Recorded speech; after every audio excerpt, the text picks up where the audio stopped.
तो मध्य प्रदेश में ठंड का 3rd डिग्री टॉर्चर जारी है। छतरपुर जिले का नौगांव, जिसमें सबसे कम तापमान रिकॉर्ड किया गया, नौगांव में 1 डिग्री सेल्सियस तापमान दर्ज हुआ। नर्मदापुरम के पंचमढ़ी ने भी ठंड का रिकॉर्ड तोड़ा। प्रदेश के कई जिलों में कोहरे ने रफ्तार रोक दी है, तो ठंड काफी ज्यादा बढ़ गई है। पंचमढ़ी में भी तापमान में लगातार गिरावट दर्ज की जा रही है। वहीं छतरपुर जिले का नौगांव, जहां पर 1 डिग्री सेल्सियस तापमान रिकॉर्ड किया गया, यानी कि ठंड अब बढ़ रही है, अपना कहर बरपा रही है। मैदानी इलाकों में कोहरा भी घना छाया हुआ है, ठंडी हवाएं चल रही हैं, जिससे ठंड का एहसास और ज्यादा बढ़ गया है। ऐसे में लोग अलाव का सहारा लेकर ठंड को कुछ कम करते हुए नजर आते हैं। इस वक्त सुबह सुबह सड़क किनारे, चाय की दुकानों के बाहर इस तरीके से अलाव पर हाथ ताकते हुए लोग दिख जाते हैं। चाय की चुस्कियों के साथ कुछ ठंड के असर को भी कम किया जाता है। सुबह सुबह के वक्त चाय की दुकानों पर भारी भीड़ इस वक्त देखी जाती है। तो ठंड काफ़ी ज़्यादा है। मध्य प्रदेश के कई जिलों में तापमान में काफ़ी गिरावट दर्ज की गई है। पंचमढ़ी में कम तापमान रिकॉर्ड हुआ।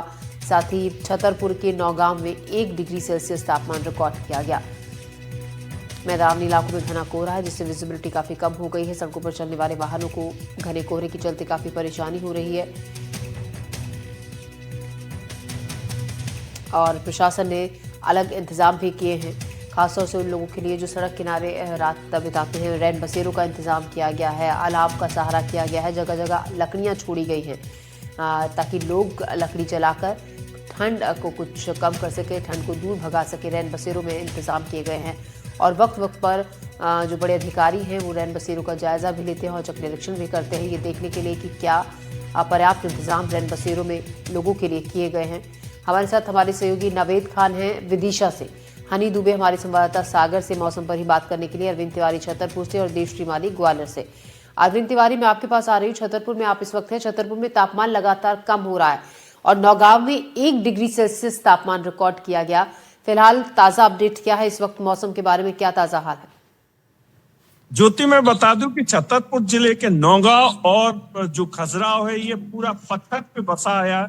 इसकी वजह से यहाँ का जो तापमान है वो 0 तक पहुंच जाता है, लेकिन अभी 1 है और आने वाले दिनों में और माइनस होगा। जिस प्रकार से यहाँ पे ठंड है उसको देखते हुए आप मेरे पीछे देख सकती हैं कि किस प्रकार का कोहरा है। आप बिल्कुल अपनी नजर, थोड़ा सा भी नजर है, मैं आपको और कुछ बताऊंगा। जैसे ये ट्रक है, आप देख सकते हैं कि ये चलने के लिए थे, लेकिन रात में ये नहीं चल पा रहे हैं। इसकी वजह से ये मुख्य दिक्कत ये है कि जो ड्राइवर है उसकी जो विजिबिलिटी है वो देखने क्या है वो बिल्कुल नहीं देख पा रहे हैं। इसी वजह से वो उन लोगों ने खड़ा कर दिया है और पुलिस प्रशासन भी लगी हुई है कि जैसे अगर आप नहीं चल पाते हैं तो गाड़ियों को खड़ा करके और फिर कर दिया है। मौसम के हिसाब से देखा जाए तो छतरपुर कलेक्टर पार्थ जायसवाल ने 2 दिन की छुट्टी स्वीकृत की है, क्योंकि इतनी ज्यादा ठंडी होने की वजह से कक्षा 1 से और कक्षा 8वीं तक के जो बच्चे हैं उनकी छुट्टी की गई है।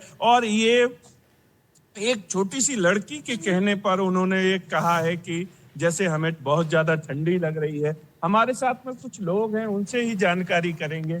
जी, आपका नाम क्या है सर और कहाँ से है? अम्बरीश खरे हमारा नाम है जी। से आए। किस प्रकार की ठंड है, क्या लग रहा है? ठंड तो बहुत भयानक है, इस समय पर कोहरा बहुत तेज है और ऐसे में कुछ अलाव की व्यवस्था भी होना चाहिए। क्या छतरपुर में अभी अलाव की व्यवस्था नहीं की गई है? की गई है, लेकिन कुछ और जगह भी ऐसी जगह है जहाँ नहीं हुई है अलाव की व्यवस्था, वहाँ पर भी अलाव की व्यवस्था करना चाहिए। कलेक्टर महोदय से यही निवेदन है कि ऐसी व्यवस्था करते जाए तो कुछ गरीब लोगों का बहुत बड़ा सहारा बन जाएगा आपका। तो जैसे जो गरीब हैं वो रास्ते में है, कल बताया गया एक बस स्टैंड पे एक की मौत हो गई थी, तो क्या व्यवस्थाएं ना काफी है? नहीं, अभी काफी नहीं है, उस हिसाब से काफी व्यवस्था नहीं है और कई जगह तो ऐसा है कहीं कहीं अलाव लगे ही नहीं चौराहे पर, और ऐसी जगह पर चौराहे पर तो कम से कम अलाव की व्यवस्था होना ही चाहिए। तो हमारा ये कहना है कि ऐसी ठंड में थोड़ा सा कलेक्टर महोदय को ध्यान देना चाहिए। हमारे साथ में एक और हैं, आप बताइए किस प्रकार का मौसम है, कहाँ जा रहे हैं आप? मौसम बहुत ठंडा है, घूमने जा रहे हैं। जी जी। तो किस प्रकार की व्यवस्थाएं हैं और क्या है? जैसे रेलवे में अलाव वगैरह की व्यवस्था है कि नहीं है? अलाव की व्यवस्था तो नगर पालिका भूल गई। पहले तो होता था, लेकिन आजकल तो नगर पालिका भूल गई। अच्छा, नगर पालिका को पता ही नहीं पता ही नहीं है कि कोहरा है कि ठंड है। है। वही नगर पालिका और ठंड के बारे में आप बताइए। नगर पालिका की चेयरमैन है यंग, उसको ठंड लगती नहीं है, उसको अनुभव नहीं है कि ठंड होती है। तो ये आप ज्योति बता रहे हैं, लोग जिस प्रकार जी, से जी। यहाँ पे खड़े हुए हैं कि जो नगर पालिका के। हाँ भैया, आपका नाम क्या है? हमारा नाम प्रदीप सिंह, बजरंग नगर से हैं हम। सुबह घूमने जाते हैं। हमारा कहना है कि अब थोड़ी देर से घूमें, लेट उठें, ठंड बहुत ज्यादा पड़ रही है, प्रशासन इस पर ध्यान दे। धन्यवाद जी अरविंद, बिल्कुल हम देख भी रहे हैं कि आपके पीछे घना कोहरा छाया हुआ है और छतरपुर में लोगों की शिकायत ये है कि पहले इंतजाम जरूर प्रशासन की तरफ से अलाव के होते थे, जगह जगह लकड़ियों की व्यवस्था की जाती थी, लेकिन अब शायद उसमें कमी देखी जा रही है और इसी की शिकायत लोग कर रहे हैं। विदिशा चलते हैं, हमारे संवाददाता नावेद खान हमारे साथ हैं। नावेद, विदिशा में किस तरीके से मौसम में बदलाव देखा गया है पिछले कुछ दिनों के मुकाबले? हम आज की बात करें, क्योंकि कोहरा काफी ज्यादा बड़ा है, तापमान में लगातार गिरावट दर्ज की जा रही है। आज इस वक्त मौसम का क्या ताजा हाल है विदिशा में? देखिए ज्योति, मैं आपको बता दूं, विदिशा में भी मध्य प्रदेश के तमाम जिलों से हाल है। जो सफेद कोहरे की चादर है वो पूरे शहर को अपने आगोश में ले लिया है।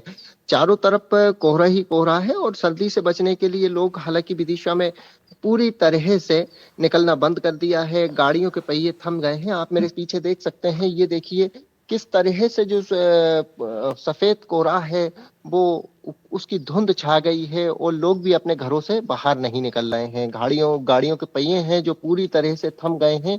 और इसी ठंड को देखते हुए कलेक्टर अंशुल गुप्ता ने भी 2 दिन की छुट्टी के आदेश जारी किए हैं। कक्षा नर्सरी से लेकर कक्षा 5वीं तक पूरी तरह से स्कूल बंद करने के आदेश दिए हैं। आंगनबाड़ियों का समय भी परिवर्तन किया गया है। नगर पालिका को और भी प्रशासन को हिदायत दी गई है कि जो जाएं बाहर राहगीर हैं या बाहर जो खुले आसमान के नीचे ठंड के नीचे रहते हैं, उनके लिए खास ध्यान रखा जाए। नगर पालिका जगह जगह चौक चौराहे पर अलाव के जैसे इंतजाम करा रही है और रेन बसेरों की भी लगातार जो है सीएमओ हो या प्रशासनिक अधिकारी हो उसका निरीक्षण कर रहे हैं। कलेक्टर उन झुग्गी बस्तियों पे भी निगरानी बनाए हुए हैं जो कच्ची झुग्गी बस्तियों में रहते हैं और कलेक्टर का साफ निर्देश है कि इन झुग्गी बस्तियों में रह रहे लोगों को भी कोई इंतजाम किया जाएगा और इस तरह के इंतजाम करके उन्हें रेन बसेरे में लाया जाएगा। जी जी। देवश्री माली हमारे सहयोगी हमारे साथ जुड़ गए हैं ग्वालियर से। देवश्री माली, हम ग्वालियर में मौसम का ताजा हाल जानना चाहेंगे। आपको देखकर लग रहा है वैसे कि ठंड अच्छी खासी है, पूरा इंतजाम करके सर आप बाहर निकले हैं। ताजा हाल क्या है मौसम का? क्या ग्वालियर में भी कोहरा इस वक्त घना है? क्योंकि हम बाकी जिलों में देख रहे हैं एमपी के कि काफी ज्यादा आज कोहरा छाया हुआ है। बिल्कुल, देखिए कोहरा वैसे तो कल से कम है, लेकिन फिर भी हम देख सकते हैं कि विजुअलिटी अभी भी 100 मीटर से ज्यादा नहीं है। अब हम पीछे का नजारा दिखाना चाहेंगे। आप देख सकते हैं कि किस तरह से कोहरा छाया हुआ है और सड़कों पर बिल्कुल एकदम सन्नाटा है, क्योंकि ग्वालियर में सर्दी पिछले 1 हफ्ते से पड़ रही है और लगभग 5 से लेकर 7 डिग्री सेल्सियस के बीच में टेम्परेचर है। तो इसके कारण लोगों को काफी दिक्कत का सामना करना पड़ रहा है और स्कूलों की छुट्टी कर दी गई है, आंगनवाड़ियों की छुट्टी कर दी गई है। तो लोग भी बचाव में जुटे हुए हैं, क्योंकि यहाँ ग्वालियर में सर्दी काफी पड़ती है, ठंडी हवाएं चलती हैं। हालांकि वो अभी दौर शुरुआती हुई है, लेकिन माना जाता है कि आगे ये सर्दी और भी बढ़ेगी क्योंकि महावट होगी। तो अभी से ही सड़कों पर सन्नाटा पसरा हुआ है ग्वालियर में। हालांकि प्रशासन ने काफी इंतजाम किए हैं। जो रात को स्ट्रीट लाइट के नीचे लेटते हैं और ठंड में, उनको ले जाने के लिए आश्रय स्थल बनाए गए हैं और रात में ऑफिसर्स की एक टीम निकलती है जो अलग अलग जगह में जाके उन लोगों को वहां ले जाके रुकवाती है। और इसके अलावा लगभग 30 जगह पर अलाव की भी व्यवस्था की गई है। लेकिन उसके बावजूद भी ग्वालियर की सर्दी तो ग्वालियर की सर्दी है, उससे खुद को ही बचाव करना पड़ेगा। जी जी, और जैसे कि आप बता रहे हैं कि अभी तो ये शुरुआत है, यानी कि और ज्यादा इसमें बढ़ोतरी देखी जाएगी आने वाले वक्त में। मैं आपके पास वापस लौटूंगी। देवश्री माली, हमारे सहयोगी अनी दुबे भी हमारे साथ हैं सागर से। हनी, सागर में मौसम कैसा है और ठंड कितनी ज्यादा बढ़ गई है? प्रशासन के इंतजाम भी साथ ही ये भी जानना चाहेंगे किस तरीके के किए गए हैं। ज्योति, आपको बता दूं, जो है पहाड़ी इलाकों में हो रही बर्फबारी ने एक बार फिर से मध्य प्रदेश में कड़कड़ाती की ठंड को बढ़ा दिया है। और इस ठंड में जो है सबसे ज्यादा समस्या उन लोगों के लिए होती है जिनके सर पर छत नहीं है। ऐसे में प्रशासन ने जगह जगह जो है अलाव जलाने की व्यवस्था की है और रैन बसेरों की व्यवस्था भी की है। वहीं आपको बता दूं, संभाग के ही 9 गांव में सबसे कम जो है डिग्री सेल्सियस का जो है तापमान दर्ज कराया गया है। वहीं पूरे में जो है जो दिल्ली से आने वाली जो ट्रेनें हैं वो भी कम से कम 2.5 से 3 घंटे देरी से चल रही हैं, अधिक कोहरा होने के कारण। लेकिन शहर में अभी जो है कोहरे की स्थिति सामान्य बनी हुई है, लेकिन ठंड का कहर बरकरार है। ऐसे में तमाम उन लोगों के लिए परेशानियां हो रही हैं जो बूढ़े बुजुर्ग और बच्चे हैं। ऐसे में सागर कलेक्टर संदीप जीआर ने जो स्कूलों का समय है उसमें भी परिवर्तन किया है। जो स्कूलों का समय है अब वो सुबह 9:30 बजे तक का कर दिया है। अब देखने वाली बात ये होगी कि आने वाले दिनों में ठंड और कितना कपकपाती है। जी हनी, मौसम पर जानकारी के लिए शुक्रिया। लेकिन हनी, आप बने रहिएगा हमारे साथ, आगे आपके पास मैं फिर से लौटूंगी एक और खबर पर जानकारी के लिए। देवश्री माली आपका भी, अरविंद आपका और हमारे सहयोगी नावेद आपका तमाम जानकारी के लिए, अपडेट के लिए बहुत शुक्रिया।